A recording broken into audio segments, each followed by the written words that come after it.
Good morning, friends.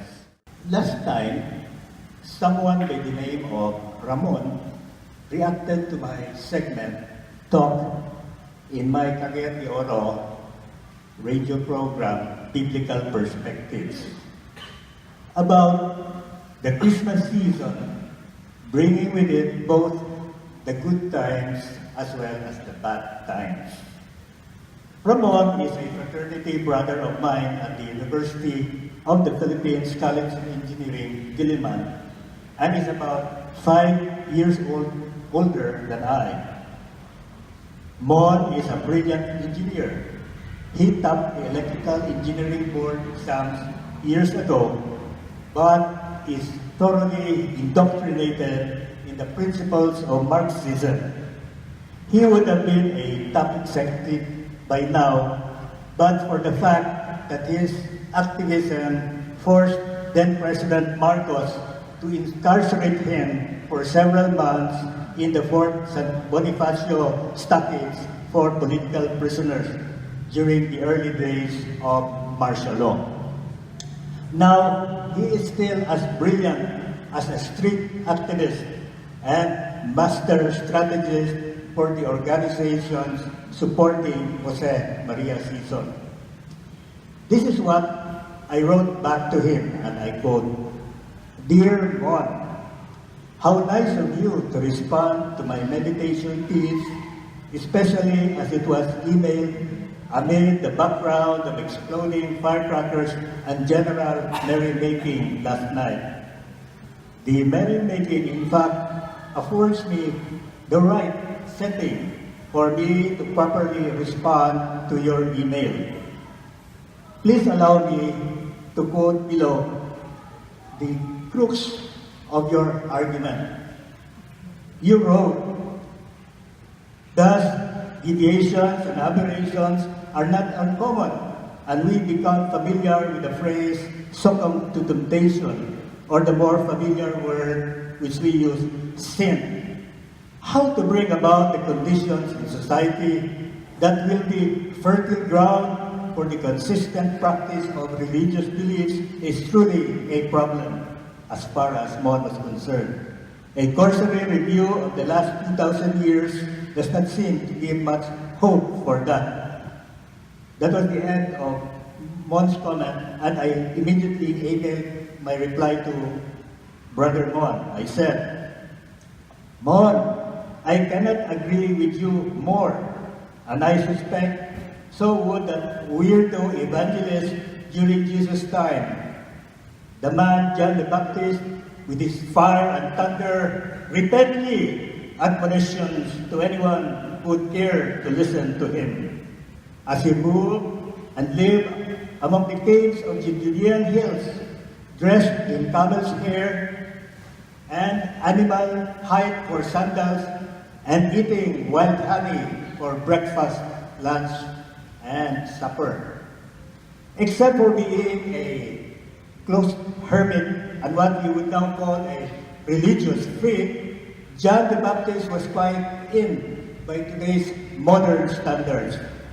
Today, so-called groovy folks and celebs likewise wear coats from the endangered species of the mink, slip on python skin boots, and consume honeybee as a food and health supplement. No wonder many came and listened to this boy wonder of the desert. And so too, we should, or we must, in modern times, listen to what John the Baptist has to preach, notwithstanding his rather extreme accoutrements and outlandish style. If only to give credence to that saying that the message is more important than the messenger. What is more, at a later date, when he confessed to his young ward, the Apostle Paul said, and I quote, "Christ came into the world to save sinners, foremost of which I am," in 1 Timothy 1:15. The problem of sin. And so we arrive at the real crux of the matter, sin, S-I-N, or as you call it, Brother Mon, succumbing to temptations. And it is the universal problem for all of us. Sin, whether we can admit it to ourselves or not. And just to drive home the point I'm trying to make, please allow me to share with you a rather hilarious poem by Miss Shel Silverstein entitled Sarah Cynthia Silva Stout, which goes something like this. Sarah Cynthia Stout would not take the garbage out. She'd scour the pots and scrape the pans, candy the yams and spice the hams. And though her daddy would scream and shout, she simply would not take the garbage out. And so it piled up to the ceilings, coffee grounds, potato peelings, brown bananas, cottage cheese. It filled the can. It covered the floor. It cracked the window and blocked the door with bacon rinds and chicken bones, drippy ends of ice cream cones, prune pits, peach pits, orange peel, gloppy globs of cold oatmeal, pizza crust and bitter greens, sake beans and tangerines, crust of black-burned buttered toast, gristly bits of beefy roast. The garbage can rolled on down the hall. It raised the roof. It broke the wall. Greasy napkins, cookie crumbs, globes of honey, bubble gum, cellophane from green bologna, rubbery, blubbery macaroni, peanut butter caked and dry, curdled milk and crusts of pie, moldy melons, dried up mustard, eggshells mixed with lemon custard, cold French fries and rancid meat, yellow lumps of cream of wheat. At last, the garbage reached so high, it finally touched the sky. And all the neighbors moved away, and none of our friends would come to play.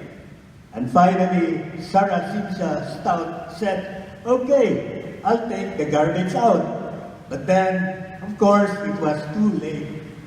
The garbage reached across the state, from New York to the Golden Gate.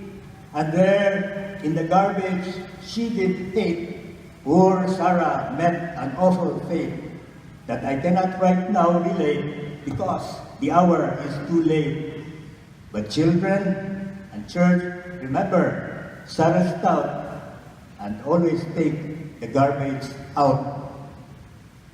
And that is precisely the point, Ramon. We Christians, Muslims, as well, socialists, atheists, pagans, we are all like Sarah Cynthia Sylvia Stout in our attitudes. We don't do anything until it is too late. Like our sins, we blithely ignore them when calling attention to the sins of other people. But we forget, we are all sinners. We are all fallen creatures. We have let the garbage of that fall, the garbage of our sins, stink up our lives. We are all sinners. And that is why we need reconciliation. That is the message of Advent. That is the message of Christmas. We need to be reconciled, God and man and sinners to each other. God and sinners reconciled, as goes the song we just sang, Hark the Herald Angels Sing. Fraternally, Nene Rubrico, batch 66. It was the end of my email letter to my brother Mon. A personal relationship. Now, friends, as I reflect on what I have written to Mon, I cannot help thinking about how can a human being be reconciled to God and God to a sinful creature, the human. Then I realized that there is a common thread that flows through all these relationships. We need to have a personal relationship with each other through a covenant of peace. And as the song goes, peace on earth and men of goodwill. God, as Emmanuel, God with us, reaches down to us this Christmas season by our having a personal relationship with Him. And just today, my wife, Jessie, forwarded to me this short prayer about relationships, which she wrote several years back. Allow me to share it with you. A relationship prayer. How fragile are relationships? It takes so long to weld, yet only a moment to break. It takes so much to make them work, yet too little to tear them apart. Fond memories, so many, but always overshadowed by disagreements so petty. The storms we have faced together, the victories you shared, become nothing at a snap of temper. No matter how you try, resentments harbored within will win all the time. So, help me, God, to forgive resentments and keep our relationships. Amen. That relationship prayer I just read convinces me that I need to re-examine my own relationship with others, especially my relationship with God. But how? The following anonymous poem tells us how. It is also the title of the poem found in the last line. And it says, "My child, I've often heard your question, and this message is my answer. You're convinced about the hungry in the world, millions who are starving, and you ask, what can I do? My answer, feed one. You grieve for all the unborn children murdered every day, and you ask, what can I do? My answer, save one. You're hunted by the homeless, poor who wander city streets, and you ask, what can I do? My answer, shelter one. You feel compassion for those who suffer, pain, sorrow, and despair, and you ask, what can I do? My answer, comfort one. Your heart goes out to the lonely, the abused, and the imprisoned, and you ask, what can I do? My answer, just love one. Remember this, my child. 2,000 years ago, the world was filled with those in need, just as it is today. And when the helpless and the hopeless called out to me for mercy, I sent the Savior, because hope began with only one. Now, as we await the coming of the Savior of the world, whose name is Emmanuel, the God with us, to deal with our sins and our level of humanness, may we meditate on the words thus spoken. We chisel these words into our hearts in this season of light and joy, perhaps in the midst of the sinful garbage that we have so accumulated and are now ready to throw out. And this Christmas season, as we prepare ourselves to receive the gift of love and forgiveness, even the hope that began with only one, the Emmanuel, then let us do it. Merry Christmas and a Happy New Year to one and all. God bless you.